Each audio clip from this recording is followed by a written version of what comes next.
फिर से ताली बजाइए।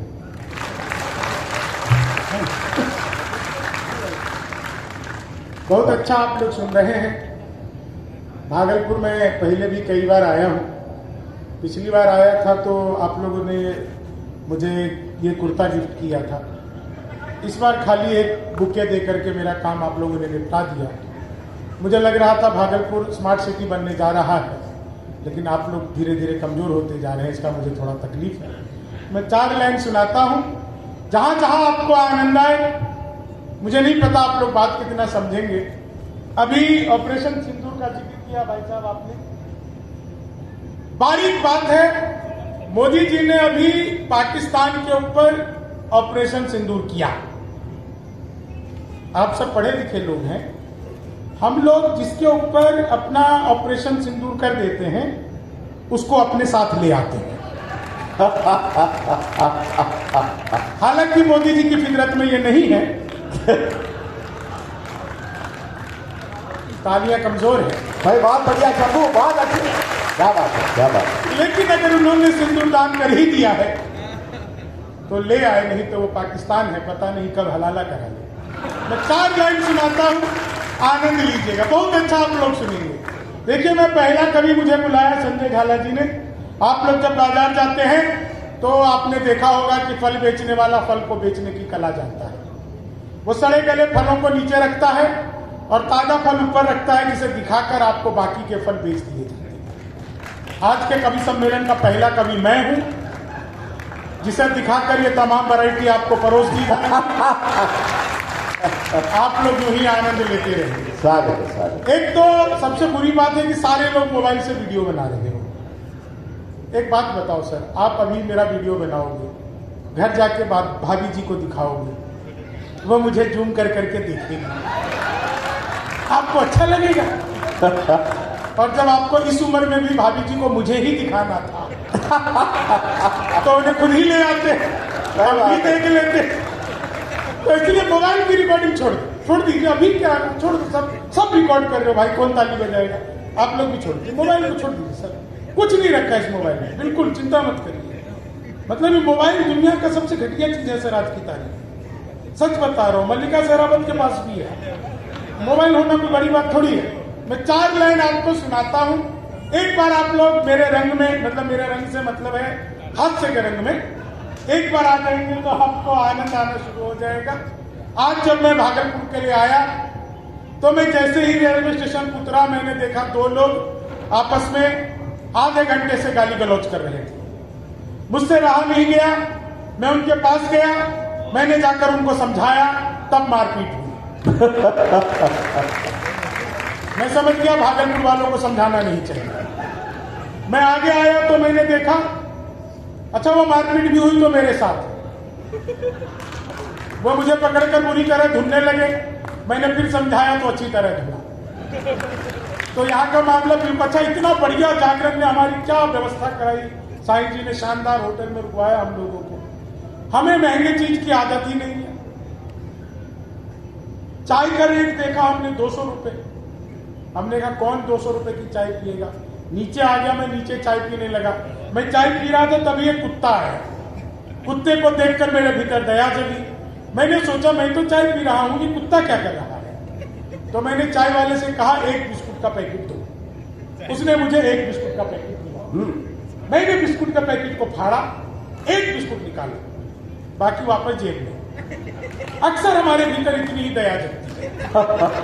1 बिस्कुट निकाला, कुत्ते की तरफ देखा, कुत्ते ने यूं लपका और लपकते ही अलट पलट अलट पलट अलट पलट 1 मिनट में 12 बार पलटी मारी। नीतीश कुमार से भी ज्यादा 12 बार पलटी मारी। मैं घबरा गया। मैंने तुरंत ही चाय वाले की गर्दन पकड़ ली। मैंने कहा क्या मिला दिया तूने बिस्कुट में? यह तो अच्छा हुआ कि मैंने पहले नहीं खाया, नहीं तो मैं भी पलटी मार रहा होता। तो चाय वाले ने मेरा हाथ जोड़ लिया, बोला बापूजी मुझे मत डांटिए, बिस्कुट पतंजलि का है। खाते ही कुत्ता अनुलोम विलोम कपाल भाती सूर्य नमस्कार प्राणायाम सब कुछ एक साथ। वाह वाह वाह वाह, क्या बात। तो अपना मामला बहुत अद्भुत है। मैं आपको एक चीज आपको और बताऊं, आप सब मेरे बारे में जानते हैं। मैं मूल रूप से एसपी साहब यही बिहार का ही रहने वाला हूं। यहाँ शराब बंद हो गई तो मैं दिल्ली शिफ्ट हो गया।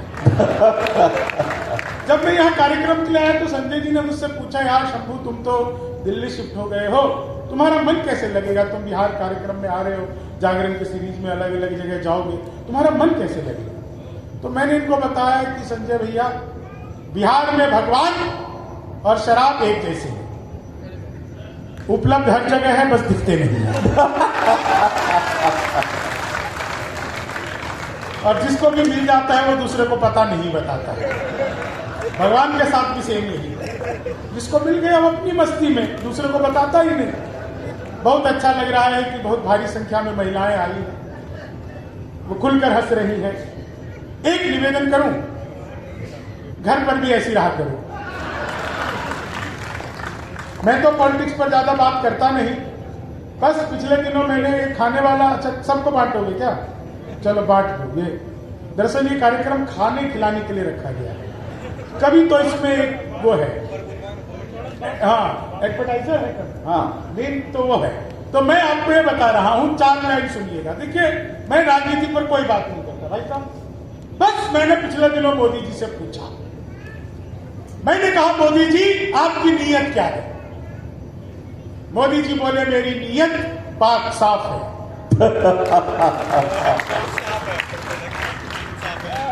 अच्छा एक चीज आप देखो, ये मोदी जी आए, वहां पे पहलगाम हुआ, फिर बिहार में आकर के उन्होंने घोषणा की कि इसका बदला लिया जाएगा। तो मैंने फिर मोदी जी से पूछा कि मोदी जी आपने बदला लेने की घोषणा के लिए बिहार ही क्यों चुना।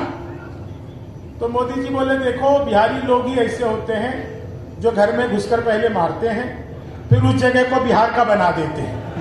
तो हम लोग ऐसे होते हैं जहां चले जाते हैं उस जगह को बिहारी बना देते हैं। इसीलिए यहां पर आकर के उन्होंने घोषणा की। कई लोग मुझसे पूछते हैं कि तुम दिल्ली बंबई रहते हो, वहां पे इतने बिहारी क्यों रहते हैं, बंबई में इतने बिहारी, दिल्ली में इतने बिहारी। तो सबको मैं बताता हूं कि इसमें हमारी कोई गलती नहीं है, सारा कसूर दिल्ली बंबई वालों का। ये लोग बड़े बड़े पंडाल लगाते हैं, कीर्तन मंडली बुलाते हैं, फिर भजन करवाते हैं, राधे राधे जब वो चले आएंगे बिहारी, राधे राधे जब वो चले आएंगे बिहारी। अब कलयुग में वो जा नहीं सकते, हमें ट्रेनों में ठुस ठुस कर जाना पड़ता है। तो हमारा तो मामला बिल्कुल अद्भुत है, बिल्कुल सच बता रहा हूं आपको। एक आदमी मिला, बोला यार ये मोदी जब से आया देश 500 साल पीछे चला गया। मैंने कहा योगी को आने दे, त्रेता युग में ले जाए। अच्छा पिछले दिनों चीते भारत आए थे, तो मैंने चीते से पूछा, मैंने कहा तुम भारत आए हो, तुम्हें आते हुए डर नहीं लगा। बोले नहीं, हम वहीं से बीजेपी ज्वाइन करके आए। बहुत अच्छे। एक बार मैंने अपनी सगी पत्नी से पूछा, मैंने कहा क्या मैं तुम्हारे सपनों में आता हूं। बोली नहीं, मैं हनुमान चालीसा पढ़कर सोती भूत पिशाच निकट नहीं आते। आप लोग देखो एक एक चेहरे के ऊपर हंसी है, लेकिन हम कवियों की आदत थोड़ी खराब हो गई है। हम लोगों को चाहिए होती है तालियां, तो एक बार जोरदार तालियां। नहीं मैं बता रहा हूं आपको, थोड़ा कई हो जाता है। मैं प्रोग्राम में था, सुना रहा था, उधर कोने में बैठे एक भाई साहब ना हंस रहे, ताली बजा रहे। मैंने पूछा भाई साहब आपको बात समझ नहीं आ रही क्या। बोले क्यों। मैंने कहा ताली क्यों नहीं बजा रहे। बोले खुद ताली क्यों बजाऊं, अमीर हूं, ताली बजाने के लिए आदमी रखे हुए। मैंने कहा हंस भी नहीं रहे। बोले खुद क्यों हंसूं, अमीर हूं, हंसने के लिए आदमी रखे हुए। थोड़े दिनों बाद उनकी शादी हो गई। मैंने पूछा आप हनीमून के लिए नहीं गए क्या। बहुत अच्छे। तो भगवान आपको भी कभी इतना अमीर न बनाए, कई काम आदमी को खुद ही संपादित। मैं सच बता रहा हूं, आप लोग धीरे धीरे खुल रहे हैं। मैं दुनिया के किसी भी देश में चला जाऊं, आप सब जानते हैं, पूरी दुनिया के किसी भी मंच पर मैं हर जगह पर धोती कुर्ता पहन करके ही जाता हूं। इसलिए नहीं कि मुझे ये वेस्टर्न कपड़े अच्छे नहीं लगते, मैं दुनिया को बताना चाहता हूं कि मैं मेरे बिहार को अपने साथ लेकर के चलता हूं। वाह क्या बात है। मैं अमेरिका गया, 7 दिन अमेरिका में रहा, 26 जगह पे प्रोग्राम किए, 26 जगह अमेरिका में प्रोग्राम किए। हर जगह में धोती कुर्ता पहनकर घूम रहा था, हर जगह धोती पहनकर घूम रहा था। एक बार तो मैं टाइम्स स्क्वायर टावर जो न्यूयॉर्क में है, वहां पर धोती पहनकर घूम रहा था।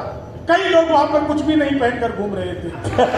मैं तो फिर भी घूम रहा था। एक अंग्रेज आया, ऊपर से नीचे तक मुझे देखा, बोला व्हाट इज दिस। मैंने कहा धोती।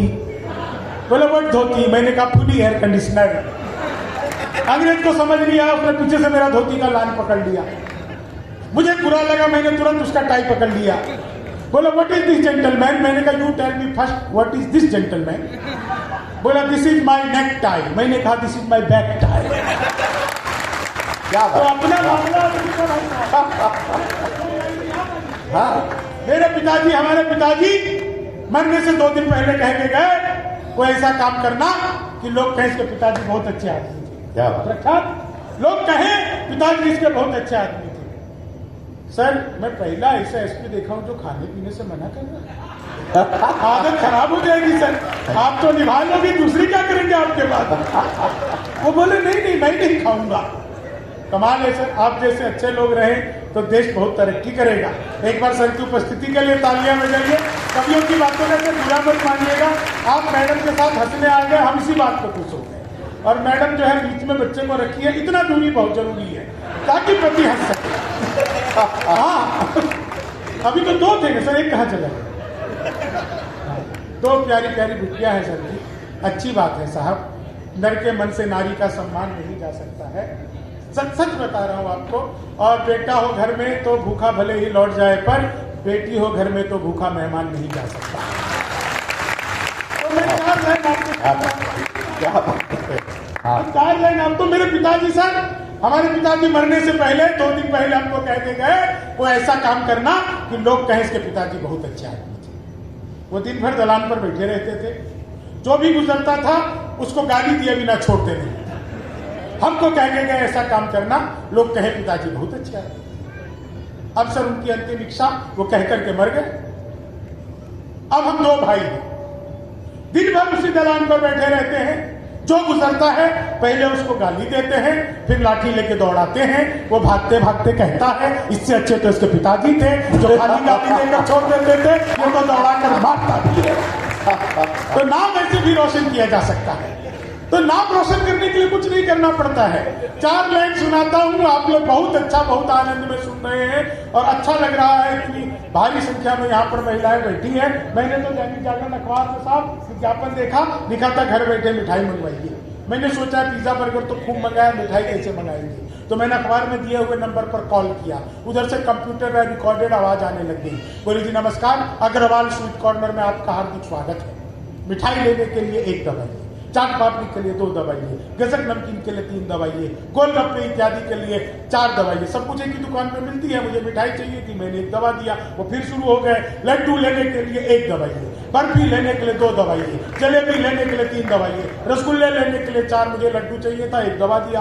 बेसन के लड्डू लेने के लिए 1 दवाइए, मोतीचूर के लड्डू के लिए 2 दवाइए, गोंद के लड्डू के लिए 3 दवाइए, तिल के लड्डू के लिए 4, मुझे बेसन का चाहिए था 1 दवा दिया। 1 किलो लेने के लिए 1 दवाइए, 2 किलो लेने के लिए 2 दवाइए, 3 किलो के लिए 3 दवाइए, 100 किलो के लिए 4। 1 दबाना था, गलती से 4 दब दिया। मैंने वही किया जो आप सब करते, तुरंत ही फोन काट दिया। अचानक से उनका फोन आ गया। 1 मिनट बाद बोले जी नमस्कार, हम अग्रवाल स्वीट कॉर्नर से बोल रहे हैं, आपके यहाँ से 100 किलो बेसन के लड्डू का ऑर्डर है, मिठाई किस पते पर भिजवानी है? मैंने सोचा है तो फंस गए, लेकिन बिहारी आदमी फंसता नहीं, फंसाता भी नहीं है, बीच का रास्ता निकालता है। बोले यार जल्दी बताओ, आपके यहाँ से 100 किलो बेसन के लड्डू का ऑर्डर है, मिठाई किस पते पर भिजवानी है? मैंने कहा देखो भैया ये फोन किसने किया मुझे तो पता ही। घर में हम 9 भाई हैं। सबसे बड़े वाले से बात करने के लिए 1 दवाई, छोटे से बात करने के लिए 2 दवाई, छोटे से बात करने के लिए 3 दवाई, और जब तक असली वाला ना मिल जाए तब तक दबाते जाइए, दबाते जाइए, दबाते जाइए। आप लोग जोरदार तालियां बजाते जाइए। क्या बढ़िया तरीके से सुन रहे हैं। आज सर कल हम लोग खगड़िया में थे, दैनिक जागरण का प्रोग्राम था खगड़िया, वहां से हम आए। हम लोगों को 3 साढ़े 3 घंटे का रास्ता 5 घंटा लगा। ये प्रख्यात बोला मैं हाईवे से नहीं जाऊंगा। किसी किसी को ये बात समझ में आई। आपको हाँ संस्कारी आदमी है, हाईवे से नहीं आना चाहता था, तो मैं 4 लाइन आपको सुनाता हूँ। नेता लोग थे वो हमें देख के भाग गए। 2-4 नेता आए थे शुरू में। नहीं यहाँ नेता है कोई यहाँ पे? आप नेता हैं सर, प्रणाम। आपसे एक निवेदन करता हूँ और एक चीज पहले बताता हूँ। कोई भी कवि सम्मेलन किसी भी नेता की ईमानदारी को मापने का एक पैरामीटर होता है। कोई नेता अगर 20% कवि सम्मेलन सुनकर चला जाए तो 20% ईमानदार, 40% सुनकर चला जाए तो 40% ईमानदार। अब जो लोग बचे हुए हैं उन लोगों से निवेदन है कि आज 100% ईमानदारी साबित करके ही इनको जाना है। नेताओं के साथ दिक्कत होती है ना सर, ये लोग अकेले चलते नहीं है, 10, 20, 25 समर्थक इनके साथ चलते हैं हर जगह। अब मेरे एक दोस्त युवा नेता, उनकी शादी हुई तो वो समर्थक पीछे पीछे चल रहे थे। अब नेताजी ने फेरे लेने शुरू किए तो समर्थक भी पीछे पीछे। नेताजी ने तुरंत रोक दिया, बोले तुम कहाँ फेरे ले रहे हो। उन्हें रोका। अब नेताजी अपने सुहागरात के लिए जाने लगे तो समर्थक भी पीछे पीछे। नेताजी को गुस्सा है, उन्होंने अंदर से कुंडी बंद कर ली। पीछे से समर्थक आवाज लगाने लगे, नेताजी संघर्ष करो, हम तुम्हारे साथ। तो नेताओं का मामला अद्भुत होता है। खाने पीने की चीज एक बार फिर से बांट दी जाए, ये खाने खिलाने का कार्यक्रम चलता रहेगा। बस एक ही दिक्कत है, देखो पहले पानी आया, फिर नमकीन आया, आगे आप लोगों के पास कुछ नहीं आएगा। इसलिए आप लोग बिल्कुल खुश ना हो। चार लाइन आपको सुनाता हूं, आप सबको मजा आ जाएगा। अभी पहलगांव में धर्म पूछ करके लोगों को मारा गया। देखिए हास्य का कभी कैसे बात निकाल करके लाता है। पहलगांव में धर्म पूछ करके लोगों को मारा गया तो हमारे भारतीय सेना ने सोचा कि हम भी नाम पूछ करके मारेंगे, नाम पूछ कर मारेंगे। बॉर्डर पर खड़े हुए और एक सैनिक ने आवाज लगाई, अब्दुल्ला कौन है। एक खड़ा हुआ, बोला मैं। बोले धाई। फिर पूछा रहीम कौन है, खड़ा हुआ, बोले मैं। बोले धाई। फिराज कौन है, खड़ा हुआ, बोले मैं। धाई। तब पाकिस्तानी को समझ आ रहे यार ये तो अटेंडेंस लगा के मार रहा है। अब अगली बार हम भी यही तकनीक अपनाएंगे। अगले दिन पाकिस्तानी सैनिक आए अपनी बॉर्डर पे, आवाज लगाई रामलाल कौन है। इधर से कोई खड़ा ही नहीं हुआ। फिर आवाज लगाई रामलाल कौन है, कोई खड़ा ही नहीं हुआ। वो थक हार के चला गया। अब अगले दिन भारतीय सैनिक पहुंचे और जाकर बॉर्डर पे आवाज लगाई, कल रामलाल को कौन ढूंढ रहा था। एक बोला मैं, बोले धाई। ताली थोड़ी जोरदार बजाई। भाई वाह शंभू, बहुत अच्छे भाई, वाह वाह वाह। ऐसे भी निकाला जा सकता है था। 4 लाइन आपको सुनाता हूं। हालांकि मैं जब महिलाओं की तरफ देखता हूं बहुत अच्छा लगता है, सच बता रहा हूं। इतना खुलकर हंस रही है और इतना अच्छा लग रहा है। आप लोगों को पता है ये कॉपी पेस्ट है ना, इस कॉपी पेस्ट का आविष्कार हिंदुस्तान में हुआ है और हमारी नारी शक्ति ने किया है। वो नीचे वाले होठों पर लिपस्टिक लगाती है, ऊपर पप पप पप पप पप पप पप करके हो जाता है कॉपी पेस्ट। और इतनी सज धज करके आई हुई है महिलाएं। एक चीज आपकी जानकारी के लिए बता दूं, खुद के पैसों से खुद को बेवकूफ बनाने की कला को मेकअप करना कहते हैं। तो आप लोग इसमें बड़े माहिर ही हैं। 4 लाइन आपको सुनाता हूं। मुझे मेकअप से याद आया, तो ब्यूटी पार्लर वाले को जाकर के एक आदमी ने एप्पल का मोबाइल गिफ्ट किया। तो उसने जैसे ही मोबाइल के डिब्बे को खोला उसमें से नोकिया 1100 निकला। तो ब्यूटी पार्लर वाले ने पूछा कि भैया ये क्या है। बोले कुछ नहीं, 5 दिन पहले हमारी होने वाली पत्नी यहीं से तैयार होकर के गई थी, तुम्हारे भी पैकेज में से यही निकला है। वो भी नोकिया एप्पल दिखा के नोकिया 1100 दे दिए, वो तुम्हारे लिए रिटर्न गिफ्ट है। तो रिटर्न गिफ्ट भी आदमी ऐसे कई बार दे देता है। 4 लाइन सुनिए, कविता की 4 लाइन सुनाता हूं। आप लोग इतने मन से और इतने ढंग से सुन रहे हैं। पाकिस्तान पर अभी तमाम हमारा वीर का कवि आएगा ये, और ये देखिए प्रख्यात मिश्रा, इसको देख करके आपको लग सकता है कि देश में अकाल है। इसके साथ मैं बैठा हूं, आपको देख करके लग सकता है क्यों नहीं। तो दोनों अकाल और विकराल दोनों सब। 4 लाइन सुनिएगा, आप लोगों को 4 लाइन में आनंद आ जाएगा। मैं हास्य का कवि हूँ, बहुत ज्यादा दिमाग लगाता नहीं। बिहार का रहने वाला आदमी मुझसे सर कई बार लोग पूछते हैं ये बताओ ये ज्यादातर बिहारी IAS IPS क्यों बनते हैं। तो मैं बताता हूं कि बाकियों में जितना दिमाग है उतना हमारा खराब रहता है। तो हमारा तो मामला नहीं। मैं तो चला गया था दुबई, वहां पे 3 लोग चाय पी रहे थे, एक अमेरिका का, एक दुबई का और एक अपने बिहार का। अमेरिका वाले ने चाय खत्म किया, कप को हवा में उछाला, जेब से रिवॉल्वर निकाल उड़ा दिया था। बोले ये तुमने क्या किया। बोले कुछ नहीं, हम अमेरिका वाले जिस कप में एक बार चाय पी लेते हैं उसमें दोबारा कभी चाय पीते नहीं। इतना सुनना था कि दुबई वाले ने सोफा ही उछाल दिया, रिवॉल्वर निकाली उड़ा दिया था। बोले तुमने क्या किया। बोले हम दुबई वाले जिस सोफे पर बैठकर एक बार चाय पी लेते हैं फिर उसमें कभी दोबारा चाय पीते ही नहीं। अब वो अपना बिहार वाला, उसने निकाला मुंगेर का कट्टा। उसका रिवॉल्वर से क्या लेना देना। कट्टा, एक अमेरिका वाले को धाए, एक दुबई वाले को धाए। तो मैंने पूछा भैया ये तुमने क्या किया? बोले कुछ नहीं, हम बिहार वाले जिसके साथ बैठकर एक बार चाय पी लेते हैं उसके साथ में कभी दोबारा चाय पीते ही नहीं। आज 4 बार मैं इसको चाय पे बुला चुका हूं प्रख्यात को, आओ मेरे रूम में साथ में चाय पीते हैं। ये हाथ जोड़ लेता भैया नहीं नहीं, आधी जान है, जान भी पूरी नहीं है। लेकिन साहब आप सबको मजा आएगा। संजय जी क्या बढ़िया शानदार संचालन कर रहे हैं, अद्भुत है, बहुत बढ़िया शानदार कवि है। हमारे बीच में राजस्थान से आते हैं और वैसे पेशे से बहुत बड़े अधिकारी हैं भारत सरकार में, वो अलग बात है, लेकिन कवि ज्यादा अच्छे हैं। अधिकारी क्या मैं आज तक पता नहीं चला, लेकिन हाँ लेकिन अधिकारी बहुत बड़े हैं, इतने बड़े वाले हैं कि हमको आज तक नहीं पता कि है कैसा, लेकिन कुछ है। हाँ तो मैं सुनाता हूँ और बहुत हास्य। आपने इनको लाफ्टर चैलेंज में देखा होगा, लाफ्टर चैलेंज के साथ में कपिल शर्मा शो में आए और इस कमिश्नर का संचालन कर रहे हैं। दोस्तों इनकी एक किताब है हास्यम लास्यम, जो हिंदी, संस्कृत और अंग्रेजी तीनों भाषा में एक साथ है, जिसके लिए इनको England book of world record में इनकी किताब को सम्मानित किया गया है। वो हमारे बीच में आ रही हैं। मुझे अचानक से याद आ गया क्योंकि इन्होंने मेरी तारीफ की थी तो बदला चुकाना पड़ता है। हाँ सर, बदला चुकाना पड़ता है सर। मैंने तो सर एसपी सर नई मोटरसाइकिल ली, मोटरसाइकिल लेके मैं घर से बाहर निकला। आजकल बिहार में भी कानून बहुत सख्त हो गया है सर। मैं मोटरसाइकिल लेके घर से बाहर निकला तो मैं मधुबनी में रहता हूँ, तो चौराहे पर पुलिस वाले ने रोक लिया, बोले साइड में आओ चालान कटेगा। मैं सर आदमी जब नई सामान लेता है ना तो उसके पास कागज आरसी वगैरह सब तो होता ही है। तो हमने कहा किस चीज का चालान कटेगा? बोले हेलमेट नहीं पहन रखा। मैंने ओ गलती हो गई। अच्छा आदमी को जैसी गलती होता है तो थोड़ा शर्म आ जाता है, गलती हो गई। बोले नहीं चालान कटेगा। कितने का कटेगा? बोले 500 रुपये का।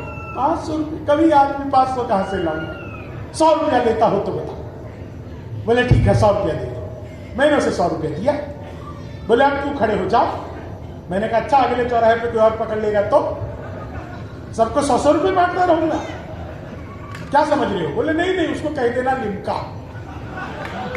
सर मैं गया अगले चौराहे पर, पुलिस ने पकड़ा, मैंने कहा लिमका। बोले निकल जा।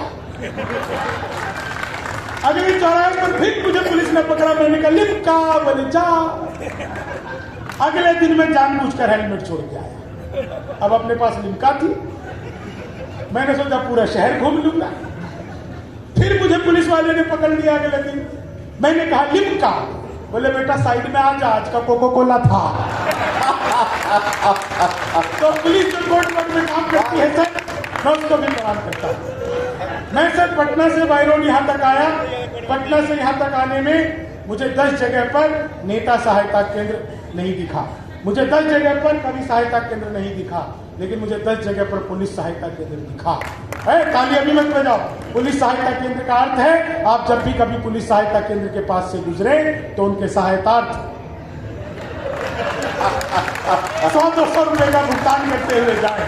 लेकिन ये बात हंसी की है दोस्तों, मैंने मंदिर में ताला लगा हुआ देखा है, मस्जिद में ताला लगा देखा है, लेकिन आज तक मैंने कभी भी अपने पुलिस स्टेशन पर ताला लगा नहीं देखा।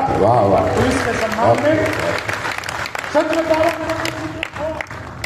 बहुत बढ़िया बात सर। ये थाना का नाम थाना क्यों पड़ा? ये अपराधी को पकड़ के लाती है, डंडा रखती है, तू इस अपराध में था? कहता है ना। तू इस अपराध में था? कहता है ना। था ना। बाद में बेचारा हाँ कर देता है, लेकिन जगह का नाम थाना पड़ जाता है। वाह, थाने के नाम से थाना इससे पड़ा। 4 लाइन आपको सुनाता हूँ, सबके चेहरे पर मुस्कुराहट है। लोग कहते हैं मैं अपने ऊपर व्यंग्य करता हूँ, अपने ऊपर हंसाता हूँ। अपने ऊपर हंसाना, और मैं एक चीज मानता हूँ साहब, इस दुनिया का सबसे खूबसूरत आदमी मैं हूँ। जो दूसरों को हंसाता हो उससे खूबसूरत और दुनिया में कोई नहीं। क्या बात है, वाह वाह। सच बता रहा हूँ, एक बार तो पत्नी बोली, भाई साहब एक बार पत्नी बोली सर आज खाना मैं बनाऊंगी।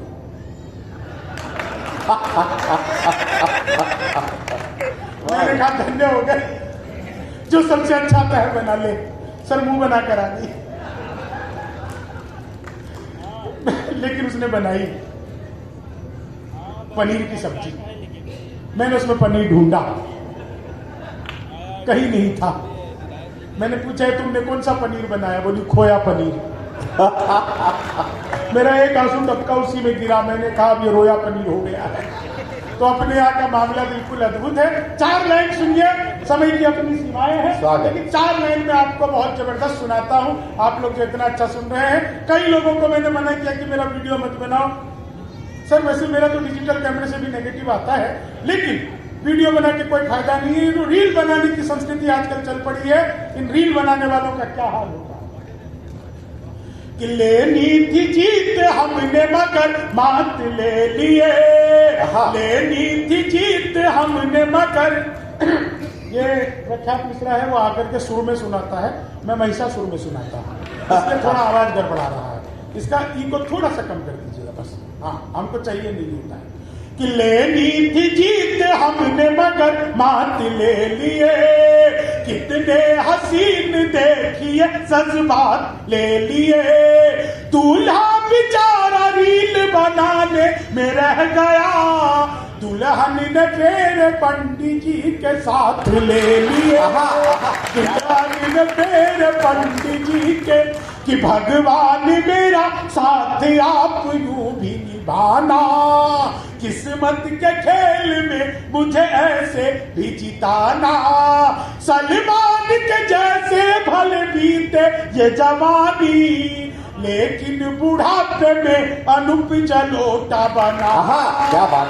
लेकिन बुढ़ापे में, अभी कुछ दिन पहले ही जलोटा जी ने नई हारमोनियम ली है, लेकिन बुढ़ापे, समझदार लोग समझ गए, लेकिन बुढ़ापे में अनूप। 4 लाइन और सुनिए साहब कि होगा वही जो पाक की किस्मत में लिखा है, होगा वही जो पाक की किस्मत में लिखा है, हमने तो सदा जीत का ही स्वाद चखा है, एक बात सारी दुनिया जानती है मानती, भारत के सैनिकों के आगे कौन टिका है, भारत के सैनिकों के आगे कौन टिका है, चीनी को जमा करके फिर से गन्ना बना दूं।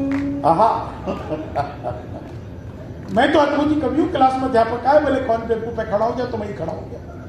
बोले तुम बेवकूफ हो? मैंने कहा नहीं सर, आप अकेले खड़े अच्छे नहीं लगते। तो चीनी को, संस्कृत के अध्यापक आ गए, बोले तमसो माँ ज्योतिर्गमय, इसका हिंदी में अनुवाद करो। मैंने किया, माँ तू सो जा, मैं ज्योति के पास जा रहा। तो चीनी को जमा करके, हिंदी के अध्यापक आए, बोले लड़की में बड़ी की मात्रा है कि छोटी की? मैंने कहा पहले लड़की दिखाओ। तो चीनी को जब हिंदी वाले ने फिर पूछ लिया, बोले आमंत्रण और निमंत्रण में क्या फर्क है? मैंने कहा जो निमंत्रण नीम के पेड़ के नीचे से दिया जाता है उसे निमंत्रण कहते हैं, जो आम के पेड़ के नीचे से दिया जाता है उसे आमंत्रण कहते हैं। तो चीनी को, वो बता रहा, गणित के अध्यापक आ गए, बोले मैंने तुम्हारे पिताजी को 2000 रुपए 6% ब्याज पर 10 दिन के लिए दिए, तो 10 दिन बाद कितना लौटाएंगे? मैंने कहा वो नहीं लौटाएंगे। बोले क्यों, तुम्हारे पिताजी गणित नहीं जानते? मैंने कहा जी आप मेरे पिताजी को नहीं जानते, आज तक एक का नहीं लौटाया। तो चीनी को जमा कर, सच बता रहे मुझे तो याद आ गया, वो एक इंस्पेक्टर ने आकर के स्कूल में छापा मारा, एक बच्चे को खड़ा किया, बोले भारत के प्रधानमंत्री का नाम बताओ। बच्चा बोला जी रामलाल। ले कौन है रामलाल? बोला जी मेरे पिताजी 5 साल पहले घर से भाग गए थे, माँ कहती रहती है क्या पता प्रधानमंत्री बन गया। इतना सुनना था कि इंस्पेक्टर को गुस्सा आ गया, बोले तुझे ये नहीं पता भारत के प्रधानमंत्री का नाम क्या है? मैं तेरा नाम कटवा दूंगा इस क्लास से। बच्चा हंसने लगा है, सर मेरा नाम कटवा ही नहीं सकता। बोले क्यों नहीं कटवा सकता? बोला जी मैं तो यहाँ का स्टूडेंट ही नहीं, मैं तो कंपाउंड के बाहर बकरी चराने आया था।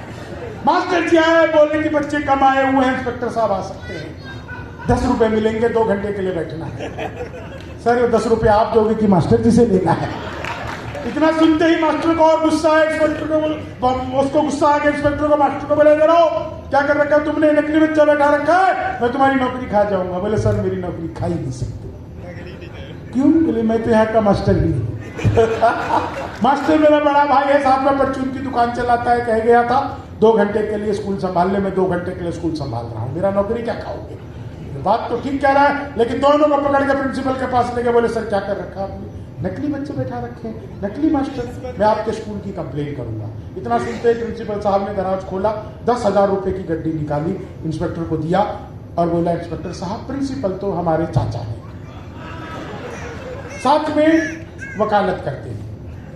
केस आ गया था, पटना हाईकोर्ट तक गए हुए, कहे गए थे इंस्पेक्टर साहब आएंगे 10,000 रुपए दे देना, सभी फाइलों पर साइन।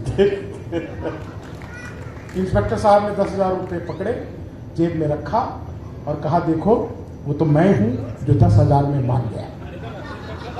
अगर असली वाले इंस्पेक्टर साहब आते तो दोस्तों आप लोगों ने गलत जगह तालियां बजा दी। फिर इतना सुनते ही वो प्रिंसिपल फिर हंसने लगा। तो इंस्पेक्टर ने पूछा सर आप क्यों हंस रहे हैं? बोले अरे इंस्पेक्टर साहब एक बात बताओ, जहां पर बच्चा नकली, जहां मास्टर नकली, जहां प्रिंसिपल नकली, जहां पे इंस्पेक्टर नकली, वहां पे नोट कौन से असली है? तो मामला तो बिल्कुल अद्भुत है साहब, क्या बढ़िया आप लोग सुन रहे हैं। आजकल तो डीजे का जमाना चलता है। मेरे पड़ोस में रोज एक लड़की नागिन डांस करती थी। मैंने एक दिन घंटी पे जाई, वो निकल कर आई, मैंने पूछा तुम भी रोज नागिन डांस करती हो? बोली हाँ। मैंने कहा कभी डसती क्यों नहीं? खैर एक गीत विशेष आपको सुनाता हूं। मैं जहां पर भी जाता हूं, जितनी जगह जाता हूं, अच्छा हाँ सब मैथिली बुझे छिए?